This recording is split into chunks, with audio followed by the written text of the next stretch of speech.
자, 챕터 3 공공의 시인형에 대한 주입니다. 자, 제1절 통화에 관한 주입니다. 자, 서론 보기 전에 노트를 펴보기 바랍니다. 노트는 148페이지.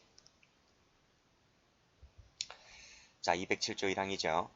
내국 통용, 내국 통화 위조 변조죄가 있고 2항에는 내국 유통, 외국 통화 위조 변조죄가 있고 3항에는 외국에서 통용되는 외국 통화 위조 변조죄가 있어요. 이제 기본서 내용을 볼 때 통용이 뭔지, 유통이 뭔지, 통용이 뭐고, 유통이 뭐고 이런 것들 좀 알아두셔야 돼요. 그리고 1항, 2항, 3항은 전부 다 끝에 뭐로 끝나나요? 위조 변조로 끝나죠. 그렇죠? 위조 변조로 끝난다. 이 위조 변조로 끝나는 죄는 예비음모가 있어요. 통화죄는 예비음모가 있어요. 예비음모가 있는데 자수를 하게 되면 형을 감경 또는 면제해 준다라는 필요적 감면 조항이 있다는 것도 알아두셔야 됩니다. 자, 그 다음 4항을 가면 지금 1항, 2항, 3항에서 위조 변조를 했잖아요. 그 위조 변조한 것을 행사하는 행사죄가 나와요. 그리고 208조를 가면 취득죄가 나오고 210조를 가게 되면 위조 변조된 통화를 취득한 후에 취득할 땐 몰랐어요. 취득한 후에 그 정을 알고서 즉 지정, 그 정을 알았다는 것은 위조 변조된 통화라는 것을 알았다는 거예요. 그때 행사하는 죄가 지정행사죄가 돼요. 그리고 11조 같은 경우는 제조 등죄가 나오는데 자, 지금 조문이 7개잖아요. 그렇죠? 이 모든 죄는 미수가 있고 목적범위다. 이렇게 외워두세요. 그러니까 통화죄는 전부 다 미수가 있고 목적범위다는 걸 이제 암기하셨죠. 자, 그런데 여기에 예외가 있어요. 여기에 예외가 있는 것이 끝에 행사죄로 끝나는 거 있지. 무슨 행사죄, 무슨 행사죄로 끝나는 것은 목적범위 아니다. 이걸 꼭 좀 기억을 해두세요. 자, 이 행사죄로 끝나는 것은 목적범위 아닌데 이러한 논리는 통화, 유가증권, 인지우표, 문서죄의 경우에도 똑같아요.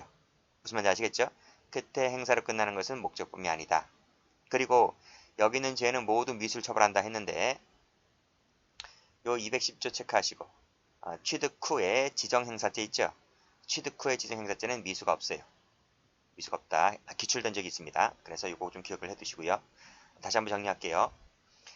위조 변조죄는 끝에 위조 변조로 끝나는 죄는 예비음모가 있고 여기에 자수를 하게 되면 필요적 감면이 있다. 그리고 여기 있는 죄들은 미수가 있고 목적범위 있는데 그에 대한 예외가 행사죄가 목적범위 아니다.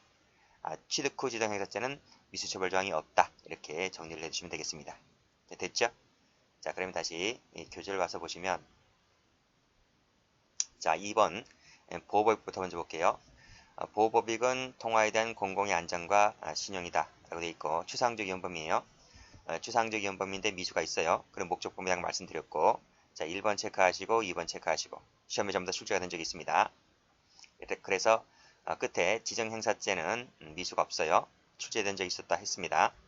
자, 그 다음에 끝에 행사로 끝나는 거 있지? 행사로 끝나는 죄, 끝에 행사로 끝나는 죄는 목적범위 아니다 그랬습니다.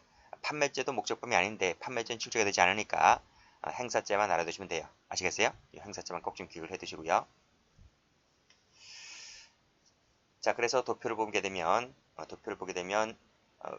위조 변조죄 있죠. 207조 1항, 2항, 3항에 해당하는 위조 변조죄는 미수가 있고 예비음모가 있고 목적범위다. 그쵸? 세 가지 꼭 기억해 두시고요. 끝에 지정행사죄는 미수도 없고 예비음모도 없고 목적범위도 아니에요. 행사죄니까 나머지는 잘 몰라도 돼요. 뭐 그 다음 옆에 이런 것들 나와 있는데 이런 것들 몰라도 되고요. 요 위조 변조죄하고 그 다음에 지정행사죄 요것만 잘 봐두시면 돼요. 여기에서만 출제가 됩니다. 자, 올라가시면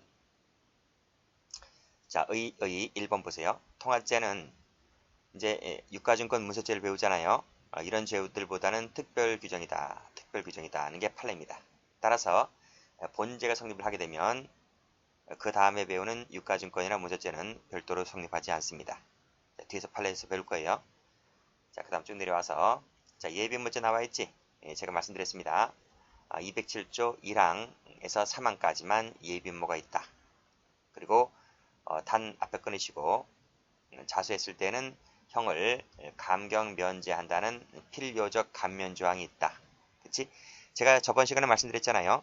사회적 국가적 법익에서 감경 면제한다는 말이 나오면 거의 다 필요적 감면이고요. 하나만 예외입니다. 범죄단체 조직죄만 임의적 감경이었고요. 나머지는 몽땅 다 뭐다? 필요적 감면이다. 이렇게 정리를 해두세요. 자, 그러면 다음 페이지 한번 가볼게요.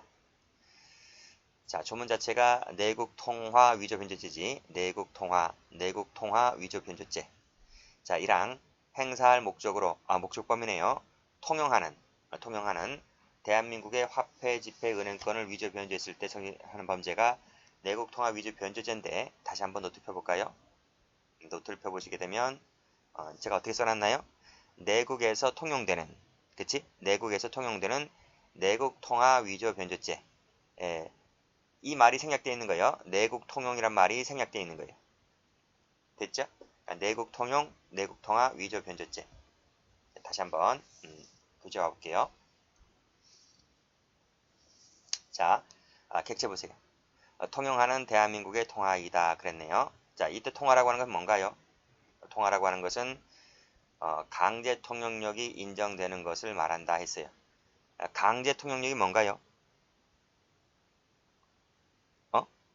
우리나라 돈 있지? 우리나라 돈. 한국은행권 있지? 한국은행권. 동전이나 화폐. 이것을 가지고 음식점에 가면 택시를 타면 그 사람들이 안 받겠다는 말을 못 하잖아요. 근데 미국 달러를 주게 되면 안 받는다 하잖아요. 미국 달러에서 음식점 줘봐요. 음식점 주인이 안 받지. 바꿔라 하고 하잖아요. 그렇지? 근데 여러분들이 한국에서 발행한 동전을 가지고 음식점에 갔어요. 식대가 10,000원 나왔어요.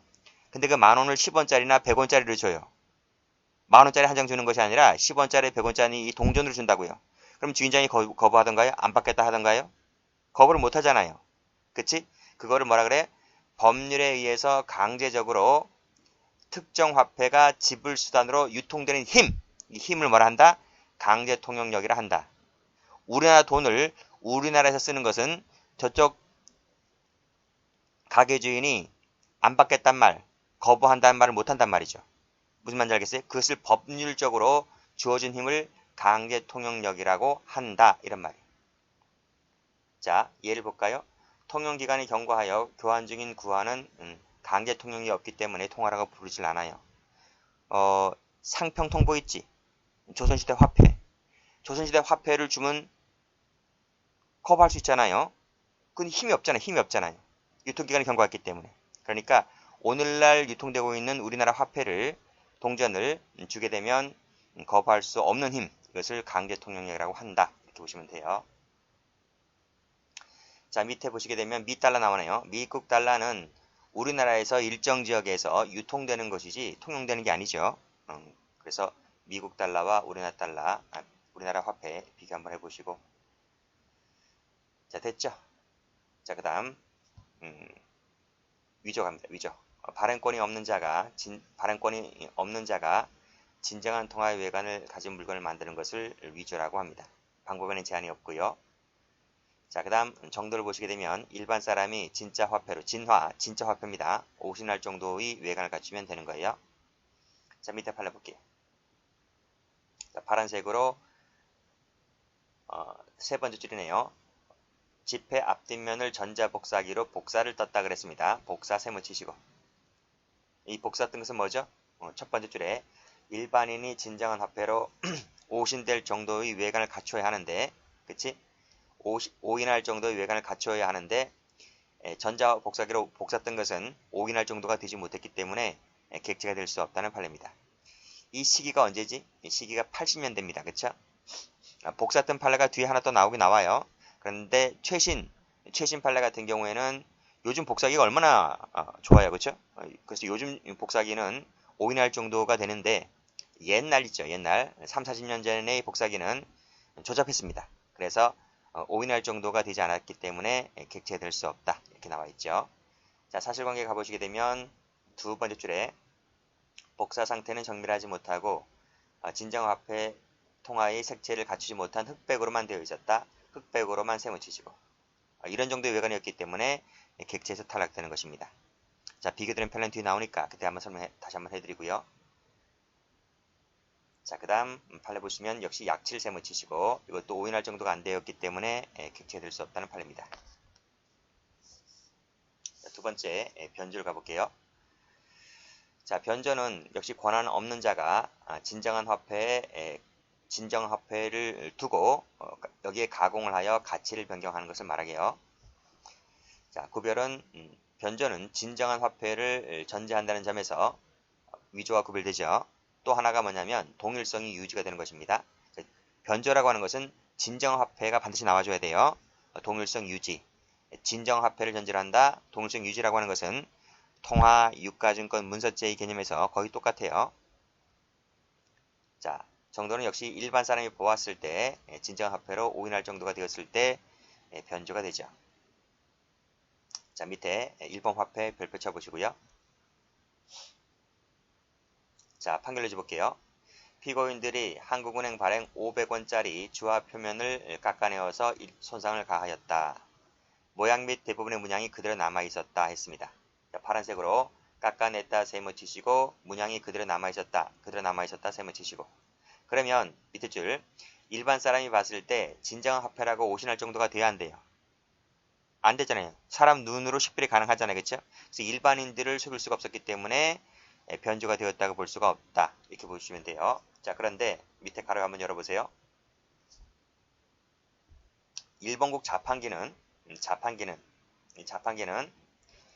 위와 같이 가공된 주화를 일본국의 500엔짜리 주화로 오인한다는 사정만을 들어서 가로 닫고 자판기는 속일 수가 있어요. 자판기는 크기가 같고 그람수가 같고 그러면 자판기에서는 그 가짜 화폐를 넣게 되면 내가 목적했던 그 용도되는 물건이 나올 수가 있는 거죠. 자판기는 속일 수 있을지 몰라도 사람 눈을 속여야 되잖아요. 사람 눈을 속였을 때 위조 변조가 될 수 있는 것이지 사람이 아닌 기계를 속이는 것은 위조 변조가 되지 않는단 말이죠. 그렇죠? 그래서 그는 일반 사람을 속이지 못했기 때문에 결국 뭐다? 변조가 되지 않는다라고 본 판례입니다.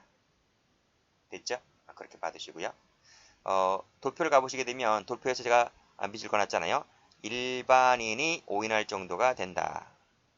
무슨 말인지 아시겠지? 기계가 아니고 일반 사람을 속일 수 있을 정도가 되었을 때 변조가 되었다라고 본다. 이렇게 보시면 됩니다. 자, 밑에 판례 볼게요. 자, 이 판례도 출제가 잘 되는데 별표를 한번 쳐볼게요. 자, 두 번째 줄에 일반인으로 하여금 기존 통화와 다른 진정한 화폐를 오신케 할 정도로 될 수 있을 때 변조가 되었다고 할 수가 있는데 볼 수가 없다라고 끝에 끝나잖아요. 세모 쳐보세요. 그러면 변조가 되었다고 볼 수가 없는 거예요. 그 사례가 바로 2번인데 2번 체크하시고 자, 미화 1달러, 2달러짜리 지폐입니다. 미화 달러인데 발행연도, 발행번호, 재무부 상징하는 문양, 재무부 장관의 사인까지 좋아요. 좋다 이거예요. 좋은데 여기서 일부 색상을 고쳤다 세모 치시고 하는 것만으로는 통화가 변조가 되었다고 볼 수가 없다고 봤어요. 그러니까 판결 노지를 보면 이 두 줄밖에 나오지 않아요. 그 세세한 구구절절한 얘기는 판결 노지에 나와 있지 않고 그래서 이 정도밖에 설명할 수가 없는데 이건 뭐 어쩔 수 없죠. 외울 수밖에 없는 거예요. 그래서 여기 일본 달러, 일본 엔화, 그 다음에 미국 달러, 이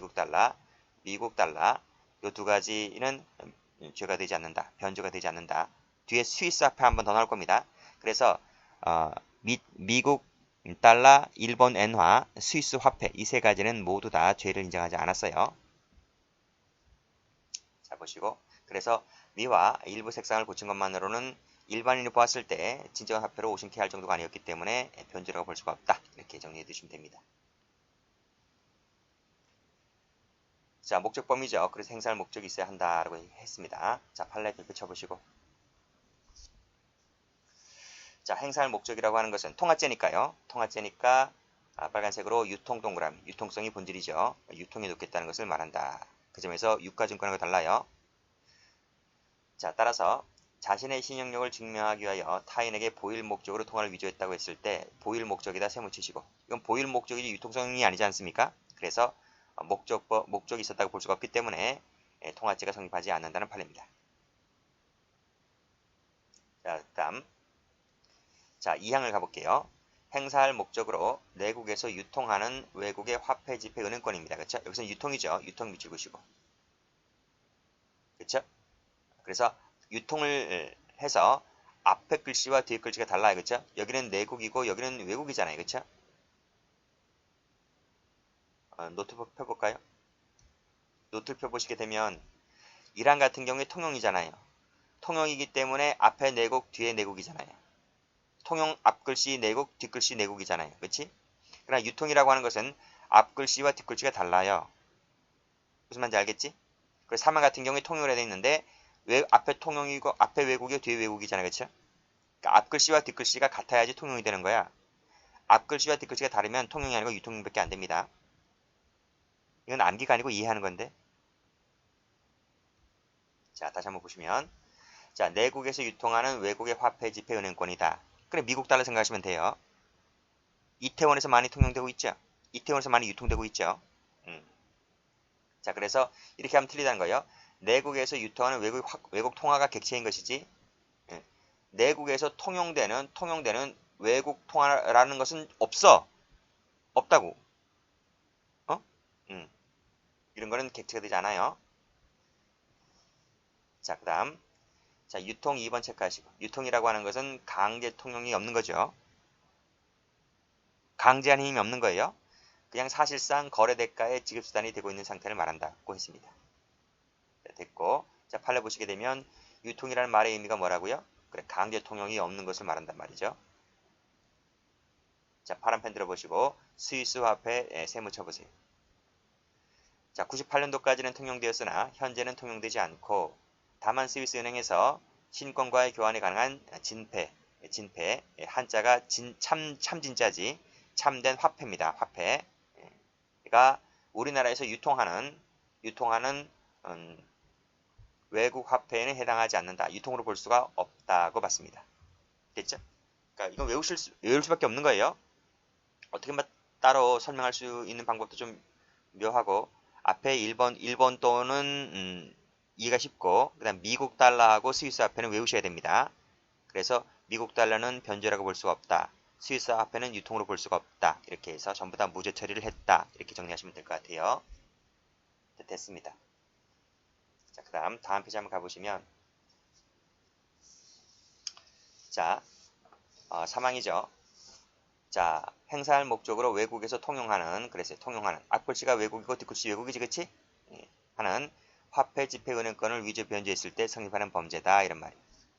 그러니까, 어떤 거 생각하시면 될 것 같아요? 미국에서 통용되는 미달러, 생각하시면 되잖아요, 그쵸? 아니, 그러면 여러분 이런 생각 안 하나요? 아니, 그러면 미국에서 처벌하겠지. 일본 돈이면 일본에서 처벌할 것이고, 중국 돈이면 중국에서 처벌할 것이고, 하는데, 왜 우리나라가 오지랖 넓게 그 나라에 있는 통화를 간섭합니까? 그 나라에서 처벌하겠지. 참 오지랖도 넓지 않습니까? 이걸 뭐라 불러요? 세계주의. 세계주의라고 부른다. 이렇게 학자들이 얘기를 하는 거예요. 됐어요? 다시 한번. 그래서 외국인의 국외범을 처벌하는 조항이 207조 사망이다. 이렇게 해석을 하고 있는 거예요. 자, 그 다음 나머지는 됐고 밑에 판례 볼게요. 자, 이 판례 별표 쳐볼게요. 중요한 판례죠. 자, 외국에서 통용한다 하는 것은 강제 통용을 갖는 것을 말한다. 맞지? 파란 펜 들어보시고 강제 통용이 없는 화폐는 가지지 아니하는 요거 세무 치시고 없는 화폐는 설령 통용될 것이라고 오인 가능성이 있다 손 치더라도 이걸 통용이라고 부릅니까? 이걸 통용이라고 부르지 않는 거지. 왜요? 첫 번째로 얘기했잖아. 통용이라고 하는 것은 강제 통용력이 부여된 힘을 통용이라고 한다. 따라서 통용력이 없다는 것은 설령 오인 가능성이 있다 할지라도 통용이라고 볼 수가 없는 거지. 만약에 이것까지 통용으로 보게 되면 그야말로 확장해석, 유추해석인 거지. 무슨 말인지 아시겠죠? 그래서 이렇게 정의되는 거예요. 자, 통용이라 하는 것은 이퀄 법적으로 강제 통용될 수 있는 힘, 이 힘이 이력이 부여된 것이다 이 말이에요. 자, 그러나 통용력이 없지만 플러스 일반인이 보았을 때 오인 가능성이 있다라고 보여지는 것은 이게 통용입니까? 통용이 이렇게도 쓰입니까? 통용이라는 말은 강제 통용이 있는 개념으로 쓰이는데 통용이 없는데 오인 가능성이 있다라고 해서 통용이 이렇게 쓰입니까? 이렇게 쓸 수는 없는 거지. 이렇게 쓰일 수 있다는 말은 통용의 의미를 여기까지 확장시킨 것 아니겠습니까? 그야말로 유추해석이다 이런 말이죠. 그쵸? 그래서 판결문지 2번 보시게 되면 이 통용이란 말 속에 통용할 될 것이라고 하는 이 오인 가능성을 포함시켜버리게 되면 그야말로 뭐다? 유추나 확장 해석이다 이 말이야. 이런 것은 결코 죄형법정지 원칙상 허용될 수가 없다는 게 판례죠. 그쵸? 그래서 파란색으로 오인 가능성 셈 붙이시고 이것은 포함될 수 있다 없다? 없다. 없다. 라고 하는 것입니다. 죄형법정지일 때 나오죠? 많이 출제가 됐던 판례입니다. 자, 그 다음 밑에 5번 가보시면 이제 행사죄가 나오는 거예요. 자, 됐고. 자, 다음 객체를 보시게 되면 위조 변조한 통화이다. 그치? 1항부터 3항까지의 범죄 행위로 만들어진 위조 변조된 통화이다. 그걸 행사하는 거예요. 자, 밑에 판례 보시게 되면 위조통화 행사죄의 객체인 이 위조통화는 객관적으로 보았을 때 일반 사람이 진정한 화폐로 역시 빨간색으로 오신케 할 정도이면 된다고 봤습니다. 그 정도면 되지 반드시 진짜 물건에 흡사할 필요가 없는 거예요. 그리고 식별하기가 불가능할 필요 이런 것까지 필요 없고 그냥 오신 가능성만 있으면 좋게요. 별표 친 거는 출제된 빈도 횟수라고 말씀드렸습니다. 제가 임의로 친 거 하나도 없어요. 자, 행사를 보시죠. 행사는 유상, 무상, 불문한다. 이 무상도 행사가 될 수가 있어요.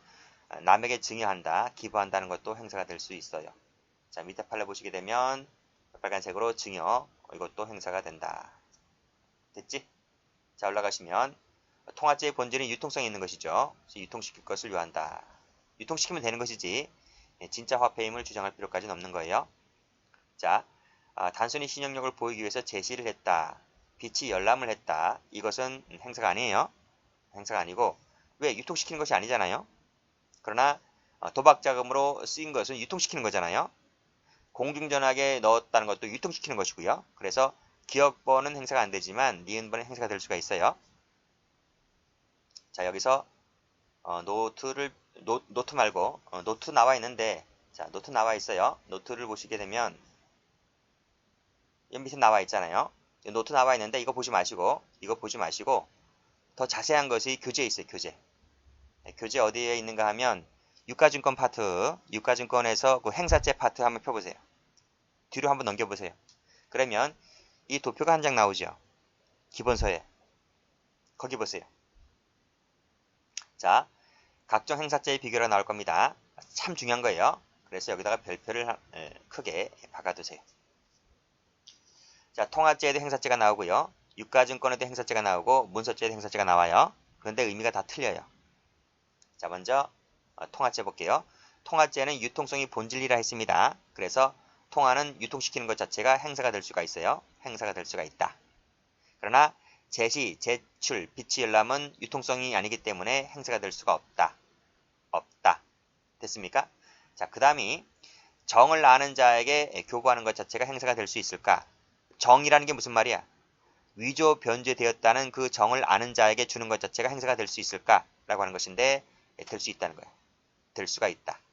원래 행사라고 하는 것은 정을 모르는 자에게 주는 게 행사잖아요. 그치? 통화, 유가증권, 문서 전부 다 위조 변제된 정을 모르는 자에게 주는 것이 행사거든. 근데 정을 아는 자에게 주는 것이 행사이냐 이런 말이야. 근데 이 통화죄나 유가증권죄는 일정한 조건 하에 이것이 행사가 된다라고 보고 있어요. 보고 있다. 근데 문서죄는 아직 그런 판례 나오지 않고 문서죄는 되지 않는다는 판례가 있어. 무슨 말인지 아시겠지? 다시 한번 정리할게요. 정을 아는 자에게 주는 것이 행사가 될 수 있을까? 근데 통화나 유가증권은 일정한 조건 하에 이것을 허용하고 있다. 이렇게 정의를 내리시고요. 여기서는 통화죄니까 통화죄만 볼 거예요. 다시 교재를 한번 와보세요. 자, 2번 판례지? 위조 통화임을 알고 있는 자라 그랬지? 그치? 근데 받은 자가, 피교부자가 이를 유통시킬 것이라는 것을 인식 또는 예상하면서 주었다면 이 정을 알고 있는 자에게 주는 것도 뭐가 될 수가 있다? 그 자체가 행사가 될 수가 있다 라는 판례입니다. 아시겠죠? 출제가 전부 다 1번, 2번 출제 잘 되는 판례들입니다. 각각 별표를 쳐두시고 꼭 좀 기억을 해두세요. 자, 밑에 판례 1번도 별표 쳐두시고요. 자, 통화죄 앞에서 말씀드렸지. 특별관계라고 말씀드렸습니다. 그래서 통화죄가 성립할 때는 별도로 문서죄가 성립하지 않게 됩니다. 통화 동그라미 치시고 문서 밑줄 그시고 X 해두시면 되겠네요. 자, 그러나 자, 위조된 외국의 화폐 지폐 은행권이 강제 통용력을 갖지 않는다 했습니다. 파란펜 들어보시고 강제 통용이 없다고 했습니다. 그러면 통용은 아니지. 통용은 아니지. 자, 그 밑에 줄. 그 화폐 등이 국내에서 사실상 거래 대가의 지급 수단이 되고 있지 않대요. 않대요. 그럼 이것도 유통도 아니지. 그러면 처벌할 수 있는 게 뭐야? 207조 1항, 207조 2항, 207조 3항, 207조 4항은 행사죄인데, 그렇잖아요. 지금 여기서 통용이 없다라고 했을 때는 1항으로 처벌할 수 없잖아. 3항으로 처벌할 수 없고, 유통이 사실상 거래 대가의 지급 수단이 되지 않는다고 했을 때 유통이 안 된다고 했잖아요. 그럼 2항으로 처벌할 수가 없네. 그러면 지금 이 통용력을 가지고 있지 않다, 사실상 거래 대가의 지급 수단이 되고 있지 않다라고 했을 때 1항, 2항, 3항으로 처벌할 수 없잖아요. 그럼 1항, 2항, 3항으로 처벌할 수 없으면 그에 대해 행사죄도 처벌할 수가 없는 거잖아요. 그치? 그러면 통화로 처벌할 수 있는 경우가 있어 없어? 하나도 없어요. 하나도 없다고. 자, 그러나 그 화폐 등을 행사한다 할지라도 결국 위조 통화 행사죄로는 처벌할 수 있는 경우가 없다고요. 결국 통화죄로는 처벌할 수 있는 조항이 하나도 없다고요. 그럴 때 비로소 뭐로 처벌할 수가 있다? 마지막에 위조 사문서, 요 사문서 동그라미, 사도와 동그라미 요건을 갖춘다면 사문서나 사도화로는 가능하다라는 거야. 그러니까 첫 번째 1번에서 특별관계에 있다. 통화죄에 관한 죄가 성립할 때는 문서죄가 성립할 수 없다는 말은 일단 통화가 되는지를 먼저 검토를 해보고 통화가 안 될 때 비로소 유가증권을 검토하든 문서를 검토하든 하라는 거예요. 그치? 그래서 2번 같은 경우에 통화죄를 먼저 검토해보니까 통화죄가 성립할 것이 아무것도 없기 때문에 문서죄로 가보니까 문서죄는 될 여지가 있다면 문서죄로는 처벌이 가능하다. 이렇게 보았습니다. 아시겠죠? 이 판례도 중요하니까 잘 봐두시고요. 타제와의 관계 봅니다. 이건 많이 봤죠? 이건 워낙 많이 봤기 때문에 동그라미 쳐보시면 별표 쳐보시면 위조통화 행사 동그라미 그럼 행사죄 되겠지? 불법 영득 동그라미 이게 진짜 화폐가 아니고 가짜 화폐잖아요. 위조통화니까. 그래서 위조통화를 행사해서 재물을 영득했다고 하면 상대방은 피해를 봤을 거 아니겠습니까? 사기를 당했을 거 아니겠습니까? 사기죄가 되는 거예요. 그래서 두 가지 죄가 다 된다. 양죄가 된다는 말은 경합범을 말합니다. 상상적이 아니고 판례는 경합범으로 봤습니다. 이렇게 필기를 해두시기 바랍니다. 자, 됐지? 자, 그 다음에 7번을 가보시면 자 207조에 기재한 통화를 취득한 후에 그 정을 비로소 알았다는 것이죠. 그럼 무슨 뜻인가? 취득할 땐 몰랐다는 얘기지. 취득할 땐 몰랐는데 그 후에 알았다는 거지. 그래서 행사를 했을 때 성립하는 범죄가 취득 후 지정 행사죄인데요. 그 동기가 유혹적이고 기대 가능성이 적다는 점을 고려해서 통화죄 중에서 가장 가볍게 처벌해요. 가볍게 처벌한다. 그래서 미수도 없고 예비임무도 없고 목적범도 아니에요. 미수가 없다는 것이 출제가 된 적이 있다고 말씀드렸습니다. 자, 그 다음에 통화 유사물 제조 등죄가 나와 있고 자, 여기까지 하겠습니다.